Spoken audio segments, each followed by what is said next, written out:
Yun mga papi, narinig nyo na ba ang Yamaha Zuma 125cc adventure bike? So eto na yun. Para sa mga adventurers dyan, tignan natin to.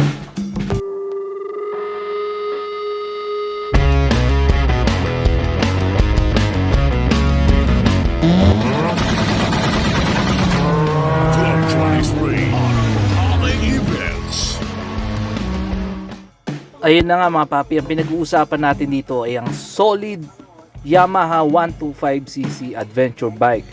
Mayroon silang kulay na metallic blue at matte black. At ang kulay ng mga to, sigurado saan ka man mapunta, makikita at mapapansin ka dahil nga sa kakaibang itsura at napaka-formang adventure bike. Dag mo pa ang grab bar na ito na pwede mong hawakan at pagkargahan ng bagahe kung ikaw ay magpupunta sa adventure tulad ng camping at off-road trip kasama ang mga tropa. Yan o, papi, itsura pa lang napaka-sophisticated, napaka-bold at napaka-forma sa kanyang pagiging sporty look.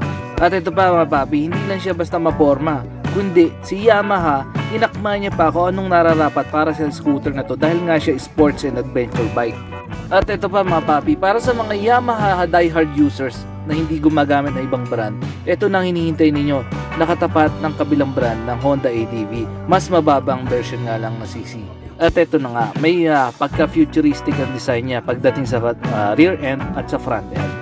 At hindi lang yan, itong Yamaha Zuma na to, ulitin natin mga papi na 125cc, sapat na para itakbo ka kung saan ka pupunta. At may 4-stroke single cylinder fuel injected. Saktong-sakto ang combination niya para magbigay ng saktong power at performance. At ito pa nga mga papi, syempre hindi lang basta power and performance ang ating hinahanap.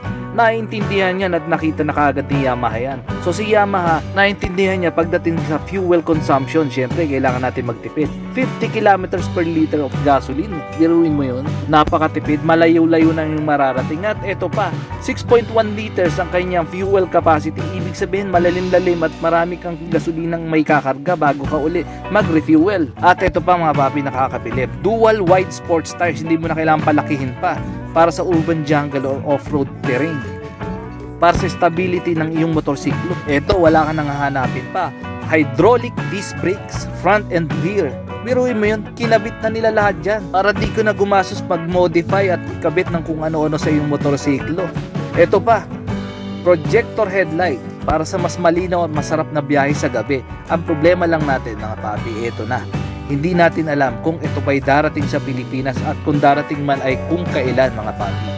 Yun ang ating aabangan sa susunod na ating video. But for the meantime, at least nasilip natin ang Yamaha Zuma 125cc. Ang forma talaga. Kaya ako mga papi, isa ako sa maghihintay nito. Hoping na dumating ito at i-update ko kayo kapag ito ay nasa Pinas na.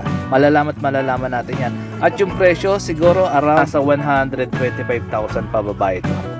Kayo mga papi, pa-comment down below kung ano sa palagay ninyo ang price range nito pag dumating sa Pilipinas. Pero knowing na kumpletong-kumpleto na siya, wala ka nang hanapin na nandyan na lahat. So yun, dating gawin mga papi, kung nagustuhan nyo itong video natin, syempre, pa-like, comment, share, and subscribe, and papi power.